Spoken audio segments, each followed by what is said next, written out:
Madame, monsieur, bonjour, très heureux de vous retrouver pour ce 16e JT de l'essentiel de la semaine. Pour cause de 1er avril, la semaine dernière, nous couvrirons aujourd'hui la période du 24 mars au 6 avril.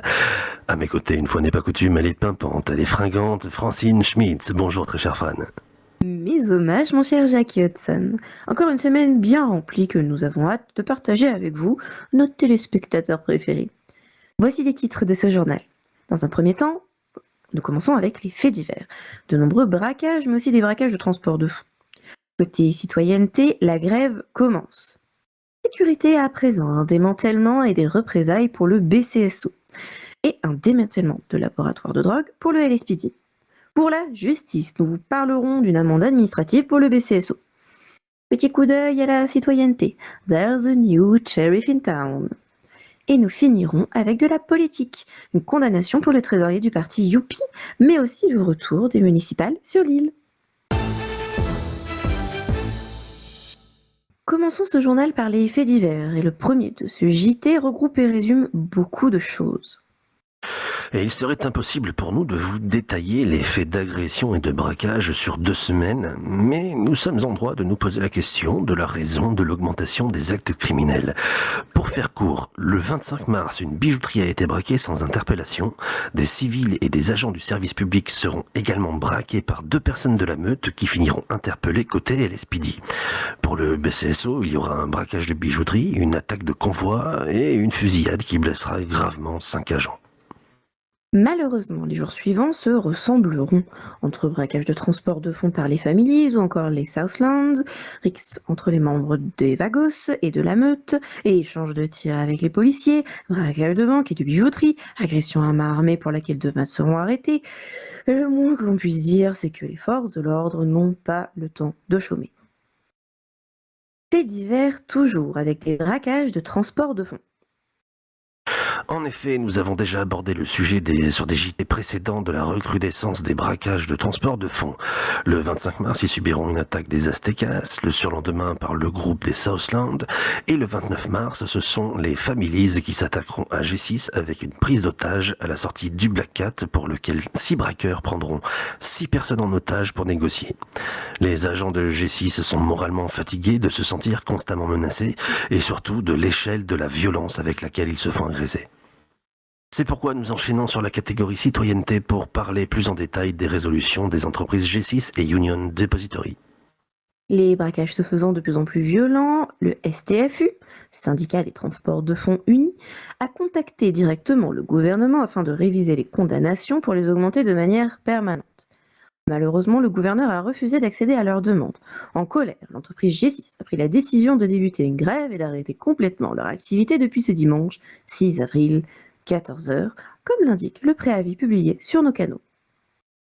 Et les réactions ne se sont pas fait attendre puisque les partis ASAP et PCSA ont publié un communiqué pour apporter leur soutien total, mais également la commission employée ainsi que la SAPU, le syndicat des agents de la propreté urbaine. Le STFU appelle donc tous les salariés et tous les syndicats qui le souhaitent à rejoindre le mouvement. De son côté, le gouvernement a depuis publié un décret indiquant une modification des amendes pour une durée de 3 jours. Jugée insuffisant, la grève continuera tant que cette modification n'est pas permanente. Ici, au Weasel News, nous espérons bien évidemment que des solutions efficaces seront rapidement mises sur la table pour permettre à tous de travailler dans de bonnes conditions. On enchaîne à présent avec un point sécurité et des démantèlements de multiples trafics. Le 25 mars, c'est le démantèlement d'un laboratoire clandestin de blanchiment d'argent et de recel de biens volés qui aura lieu, mené par le BCSO. Le bureau du shérif a frappé un grand coup avec une opération coup de poing contre la criminalité. Cette intervention musclée conduira à l'arrestation d'un individu. Sauf que cela ne s'arrête pas là. Un peu plus tard, les agents du BCSO et 2 de nos journalistes seront pris en otage par le groupe criminel. Une longue et difficile négociation se tiendra sur le tarmac de l'aéroport afin de faire libérer une des personnes arrêtées lors de l'opération. Mais grâce au travail acharné du LSPD, l'issue a évidemment été une arrestation qui se terminera au tribunal. Après le BCSO, c'est le LSPD qui met fin à un laboratoire de drogue. Cette fois-ci, et ce n'est pas une blague, c'est le 1er avril que le LSPD mènera une action contre un laboratoire lié au trafic de drogue situé en 93-24. Ce laboratoire était utilisé par le groupe criminel de la meute afin de transformer des substances illicites. Avec cette opération d'envergure, menée à la suite d'une longue enquête, c'est une nouvelle victoire des forces de l'ordre contre le trafic de drogue à Los Santos. On enchaîne avec la justice et un procès qui aura une issue différente de d'habitude. Le 29 mars s'est déroulé un tribunal suite à une affaire de vol de véhicule entre un civil et des membres d'un groupe criminel. Mais là où la surprise a frappé la salle, c'est lorsque le BCSO a été appelé à la barre. Pourquoi ? Eh bien, les deux agents à la tête de l'enquête ont dû se justifier de la façon dont ils ont mené celle-ci. Au final, un prévenu sur deux sera condamné pour complicité de vol de véhicule, mais pas que. Le moins qu'on puisse dire, c'est que même si l'échelle d'importance est moins grande, la police ne doit pas négliger les plaintes faites par les citoyens victimes de diverses agressions. Pour une mauvaise gestion de l'enquête, le bureau du shérif se verra condamné à une amende de 30 000 $. Un ancien lieutenant, M. Reynolds, se verra également condamné pour entrave à la justice et manquement au devoir à une amende de 30 000 $. Il y a de grands bouleversements à Blaine County. La mairie Nord a pris une grande décision. Le shérif Rains a remis sa démission il y a quelques semaines.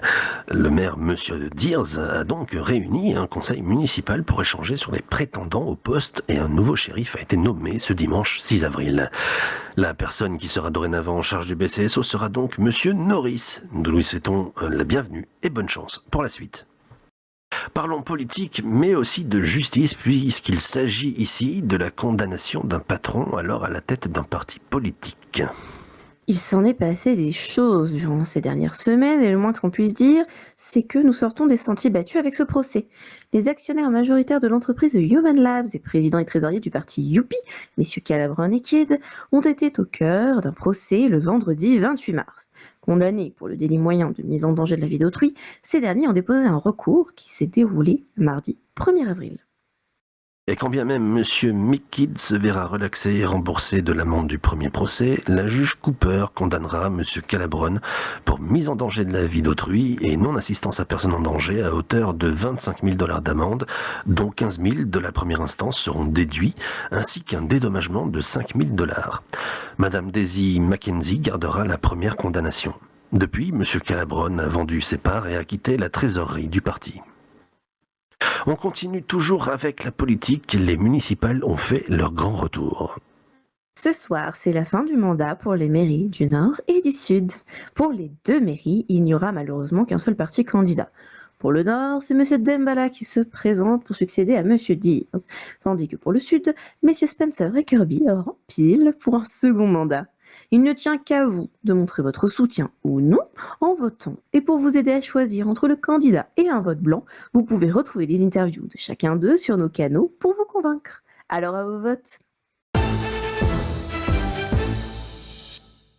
Madame, monsieur, c'est la fin de ce journal. Nous vous remercions d'avoir suivi ce numéro de l'essentiel de ces 2 dernières semaines avec une actualité riche ainsi que pour votre fidélité hebdomadaire. Vous pouvez dès à présent reprendre une activité normale. Il ne me reste plus qu'à vous souhaiter une belle journée, une merveilleuse soirée et à vous donner rendez-vous la semaine prochaine.